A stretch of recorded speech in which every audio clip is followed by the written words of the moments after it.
We will have a Speaking of Life. The title today is Life in a Handful of Dust by Mr. Greg Williams.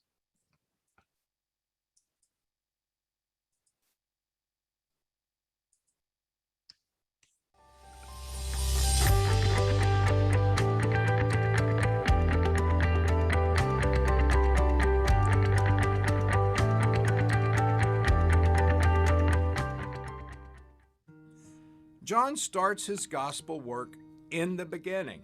Later, Jesus creates sight for a blind man with a handful of dust.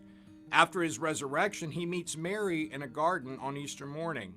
In the upper room, he breathes on his apostles. Notice John's words. Jesus said to them again, "Peace be with you. As the Father has sent me, even so I am sending you." And when he had said this, he breathed on them and said to them, "Receive the Holy Spirit." Throughout the Gospels, most vividly in John, we see the familiar images of dust, gardens, and breath. History started this way, in the garden where God first breathed life into Adam. Here at the start of the New Testament church, Jesus begins the whole process again by breathing the Spirit into us. There's that Hebrew word for breath, ruach, the word for spirit. Instead of destroying us for our rebellion and for turning from Him, instead of starting over with a scorched earth policy from the ground up, God came here Himself to recreate. These echoes of creation remind us that God always kept a remnant.